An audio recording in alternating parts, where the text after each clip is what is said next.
जय हिंद दोस्तों, मैं सुनील रोशन स्वागत करता हूं आपके अपने YouTube channel physical education arena में। दोस्तों आशा करता हूं कि आप सबकी पढ़ाई बहुत अच्छी चल रही होगी।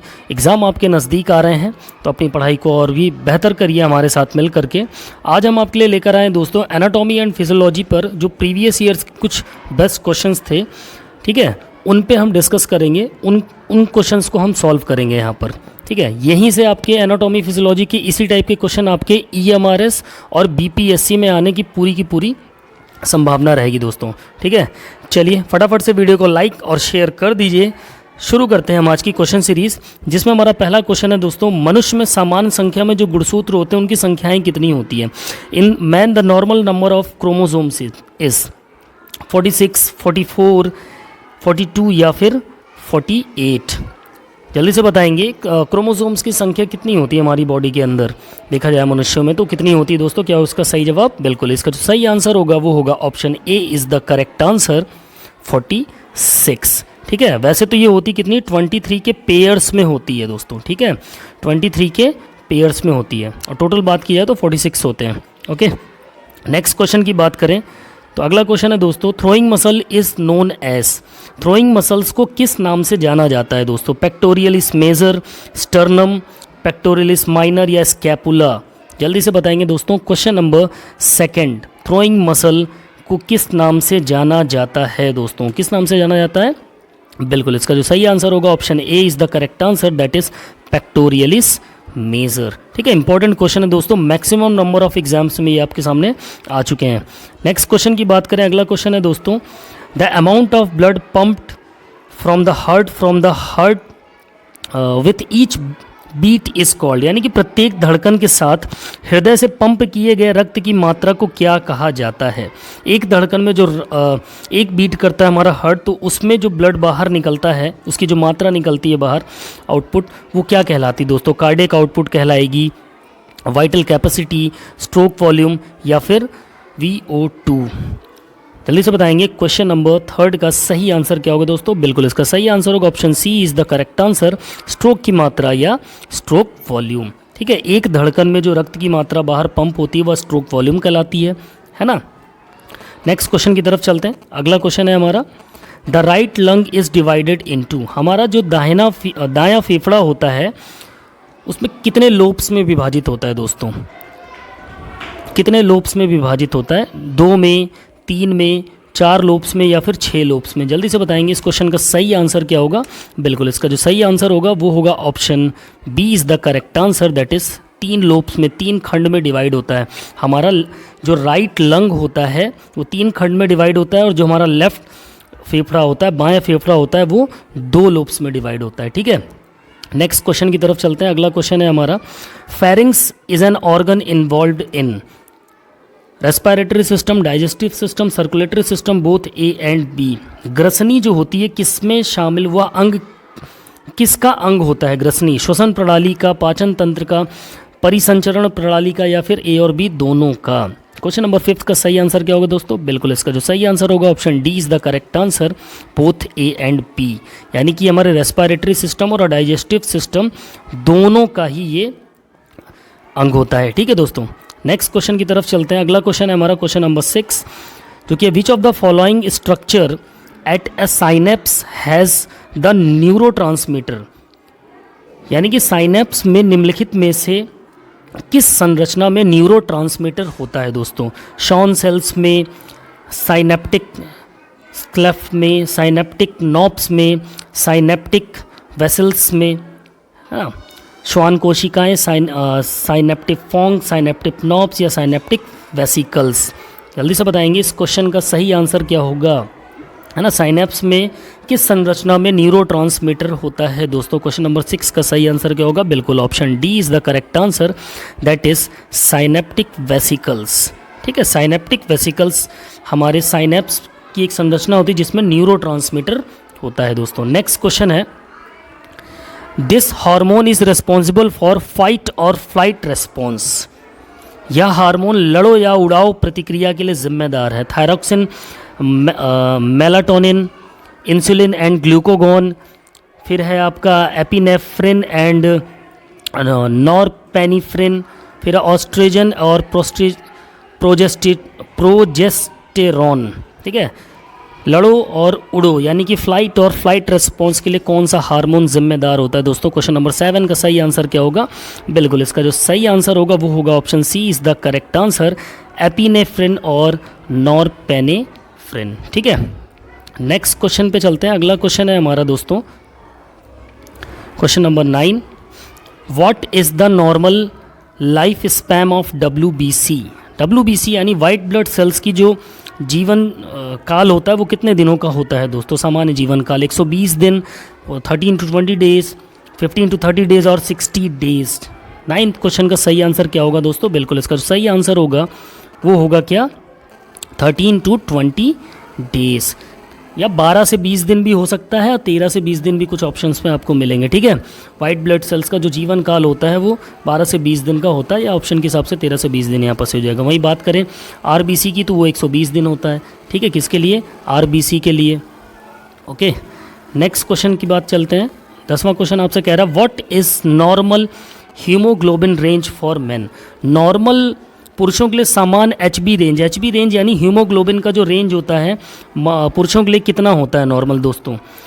11.5 to 15 gram, 12.5 to 15 gram, 14.5 to 20 ग्राम और 14.5 to 15 ग्राम। क्या होगा इसका सही जवाब दोस्तों? बिल्कुल इसका जो सही आंसर होगा option D is the correct answer. 14.5 से लेकर 15 ग्राम के बीच में एक नॉर्मल पुरुषों का जो होता है हीमोग्लोबिन का रेंज होता है। ठीक है, नेक्स्ट क्वेश्चन की बात करते हैं। अगला क्वेश्चन है what is normal total blood volume?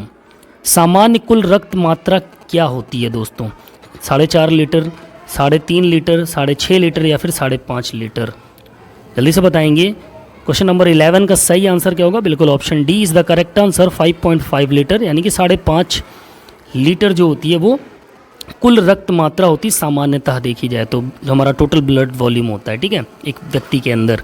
Next question की बात करते हैं। क्वेश्चन नंबर 12 है आपके सामने, what is normal breathing rate of adult? यानी कि एक वयस्कों में जो सामान्य श्वास दर होती है दोस्तों वो कितनी होती है? 2 to 5 टाइम्स होती है पर मिनट के हिसाब से। ठीक है, 20 to 30 टाइम्स होती है, 12 to 20 टाइम्स होती है और 20 to 40 टाइम्स होती है। जल्दी से बताएंगे क्वेश्चन नंबर 12 का सही आंसर क्या होगा दोस्तों? इसका जो सही आंसर होगा बिल्कुल option C is the correct answer, 12 से 20 बार। ठीक है, 12 to 20 टाइम पर मिनट जो होती है एक नॉर्मल ब्रीदिंग रेट होती है एडल्ट्स में, वयस्कों के अंदर।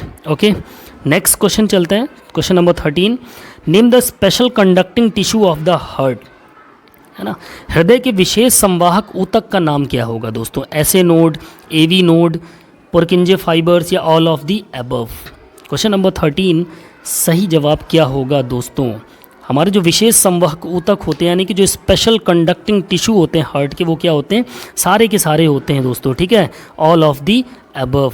AV नोड भी होगा, SA नोड भी होगा, पुरकिंजे फाइबर भी होगा।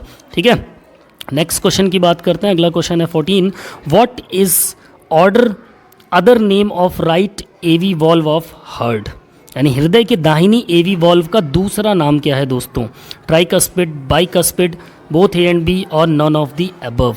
क्वेश्चन नंबर 14 का सही आंसर क्या होगा दोस्तों? इसका जो सही आंसर होगा वो होगा option A is the correct answer. हमारे राइट साइड पे जो हार्ट का जो राइट आर्ट्रियम और वेंट्रिकुलर के बीच में कौन सी वॉल्व होती है? हमारी ट्राइकस्पिड वॉल्व होती है। ठीक है, AV वॉल्व भी बोलते हैं इसको। ओके, नेक्स्ट क्वेश्चन की तरफ चलते हैं। अगला क्वेश्चन है हमारा question number 15, what is normal average capillary pressure at the arterial end? यानी कि धमनी के सिरे पर सामान्य औसत कोशिका दबाव क्या होता है दोस्तों? 32 mm of Hg, 22 mm of Hg, 12 mm of Hg या 42 mm of Hg? Capillary pressure, जो एवरेज कैपिलरी प्रेशर होता है आर्ट्रियल एंड में, वो कितना होता है दोस्तों? क्वेश्चन नंबर 15 का सही आंसर क्या होगा? बिल्कुल option C is the correct answer, that is 12 mm of Hg। ठीक है, नेक्स्ट क्वेश्चन पे चलते हैं। अगला क्वेश्चन है हमारा, ब्रैडीकार्डिया मीन्स? ब्रैडीकार्डिया का मतलब क्या होता है दोस्तों? नाड़ी दर में सामान्य से नीचे कमी, नाड़ी दर में सामान्य से नीचे वृद्धि, नाड़ी दर में सामान्य सीमा से ऊपर वृद्धि या उपरोक्त में से कोई नहीं? Decrease in the pulse rate below normal, increase in the pulse rate below normal, increase in the pulse rate above normal range और none of the above? Bradycardia का मतलब यहाँ पर क्या होगा दोस्तों? क्वेश्चन नंबर 16 का सही आंसर क्या होगा? बिल्कुल option A is the correct answer. Decrease in the pulse rate below normal. Okay, ये इसका सही जवाब हो जाएगा। नेक्स्ट क्वेश्चन की तरफ चलते हैं। अगला क्वेश्चन कह रहा है सेक्रेटिन एंड कोलेसिस्टोकेनिन, ठीक है, कोलेसिस्टोकिनिन का स्राव होता है ना? कहाँ पर होता है? पैलोरिक रीजन में होता है, इलियम एंड जेजुनम में होता है, ड्यूडेनम और लार्ज इंटेस्टाइन या ओसोफेगस और स्टोमक। क्वेश्चन नंबर 17 का सही जवाब क्या होगा दोस्तों? सिक्रेटिन और कोलेसिस्टोकिनिन का सिक्रेशन कहाँ पर होता है दोस्तों? क्वेश्चन नंबर 17 क्या होगा सही जवाब? बिल्कुल option C is the correct answer, duodenum and large intestine. Okay, next question की बात करते हैं। अगला क्वेश्चन है question number 18। Complete digestion of food occurs in stomach, small intestine, pancreas और लार्ज इंटेस्टाइन। भोजन का पूर्ण पाचन कहाँ होता है दोस्तों? हमारे पेट में होता है, छोटी आंत में होता है, अग्न्याशय में होता है, फिर बड़ी आंत में होता है। क्वेश्चन नंबर 18 का सही आंसर क्या होगा दोस्तों? बिल्कुल option B is the correct answer, छोटी आंत में, यानी कि हमारी स्मॉल इंटेस्टाइन के अंदर जो होता है भोजन का संपूर्ण पाचन, यानी कि कंप्लीट डाइजेशन होता है हमारे फूड का। Okay, question number 9। अगला क्वेश्चन नंबर 19 है दोस्तों। What is main source of energy for brain, यानी मस्तिष्क के लिए ऊर्जा का मुख्य स्रोत क्या होता है दोस्तों? लैक्टिक एसिड होता है, कार्बोहाइड्रेट होता है, ब्लड ग्लूकोज होता है, या फिर नन ऑफ द अबव, इनमें से कोई नहीं। Question number 19 most important question है दोस्तों। क्या होगा इसका सही आंसर? बिल्कुल इसका जो सही आंसर होगा option C is the correct answer, that is blood glucose. Blood glucose जो होता है वह हमारे ब्रेन के लिए मेन सोर्स ऑफ एनर्जी होता है दोस्तों। ओके, चलिए नेक्स्ट क्वेश्चन की तरफ चलते हैं। Question number 20। What is the average daily requirement of insulin, यानी कि इंसुलिन की औसत दैनिक आवश्यकता क्या होती है दोस्तों? 30 to 50 unit per day, 20 to 40 unit per day, 10 to 15 unit per day, और नन ऑफ द अबव। जल्दी से बताएंगे क्वेश्चन नंबर 20 का सही आंसर क्या होगा दोस्तों? इसका जो सही आंसर होगा वो होगा option C is the correct answer, that is 10 to 15 unit a day. ठीक है, अगला क्वेश्चन है हमारा question number 21। The largest artery in the human body is, मानव शरीर की सबसे बड़ी धमनी कौन सी है? एरोटा है, आर्ट्रियोल्स है, फेमोरल आर्टरी है, या इंटरनल कैरोटिड आर्टरी है? क्वेश्चन नंबर 21 का सही आंसर क्या होगा दोस्तों? बिल्कुल option A is the correct answer, that is aorta, जिसे हम महाधमनी भी बोलते हैं। नेक्स्ट क्वेश्चन है हमारा question number 22। Which of the following is the correct order meanings from their inner side, निम्नलिखित में से आंतरिक पक्ष से मेनिंजेस का सही क्रम क्या होगा? ठीक है, मेनिंजेस का जो आंतरिक इनर साइड है उसका सही क्रम क्या होगा, यहाँ पहचानना है हमें। पिया मैटर, एर्कोनॉइड मैटर या ड्यूरोमैटर, फिर पेरिकार्डियम, मायोकार्डियम, एंडोकार्डियम, ड्यूरोमैटर, पिया मैटर, एर्कोनॉइड मैटर, या फिर ड्यूरोमीटर, एर्कोनॉइड मैटर या पिया मीटर। इसका सही सीक्वेंस क्या होगा दोस्तों? हमारा मेनिंजेस की जो इनर साइड होती है उसका सही क्रम क्या होगा? क्वेश्चन नंबर 22 का सही आंसर क्या होगा? बिल्कुल option A is the correct answer. ठीक है, नंबर 1 पे पिया मीटर आएगा, फिर एर्कोनॉइड मैटर आएगा, एंड देन ड्यूरोमीटर आएगा। ठीक है, नेक्स्ट क्वेश्चन नंबर 23 की तरफ चलते हैं। तो क्वेश्चन क्या कह रहा है? Using the codes given below mark the correct descending order of the organs of respiratory system. ठीक है, नीचे दिए गए कोड का उपयोग करके श्वसन तंत्र के अंगों का सही अवरोही क्रम, यानी कि नीचे से ऊपर के क्रम में इसको डालना है दोस्तों, स्टार्टिंग से एंड के क्रम में डालना है।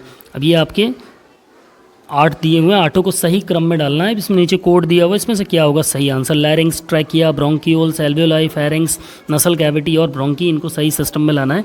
ये क्वेश्चन बहुत इंपॉर्टेंट क्वेश्चन है, 100% आपके पेपर में चिपकेगा ये क्वेश्चन। ठीक है, क्वेश्चन नंबर 23 का सही आंसर क्या होगा दोस्तों? कोड में अगर हम देखें तो इसका जो सही आंसर होगा दैट इज़ बी। ठीक है, पहले नंबर पे आएगा हमारा, क्या आएगा? छठा वाला, तो 6 क्या है? 6 हो गया हमारा दोस्तों। पहले नंबर पे आएगा फेरिंग्स आ जाएगा। ठीक है, फेरिंग्स हो गया। दूसरे नंबर पे हमारा एल्वियोलाई आएगा। ठीक है, तीसरे नंबर पे हमारा लैरिंग्स आएगा। फिर इसके बाद चौथे नंबर पे हमारा कैविटीज़ आएगा, और फिर इसके बाद 5वें नंबर पे हमारा हो जाएगा ट्रैकिया हो जाएगा और छठे नंबर पे हमारा हो जाएगा क्या, ट्रैकिया के बाद आएगा सातवें नंबर पे सॉरी ब्रोंकियोल्स हो जाएगा। ठीक है, ये इसका सही सीक्वेंस होगा। ओके, एक बार आप लोग इसको क्लियर कर लीजिएगा कि मैंने जो आंसर इसका ऑप्शन बी बताया सही है कि नहीं। मेरे अकॉर्डिंग तो सही दिख रहा है। चलिए नेक्स्ट क्वेश्चन नंबर 24 की तरफ चलते हैं। 24 कह रहा है what is the longest muscle in human body, यानी कि मानव शरीर की सबसे लंबी मांसपेशी कौन सी है। बड़ी नहीं पूछा, लंबी पूछा है। ठीक है, सार्टोरियस, डेल्टॉइड, पेक्टोरल्स मेजर या सोलियस।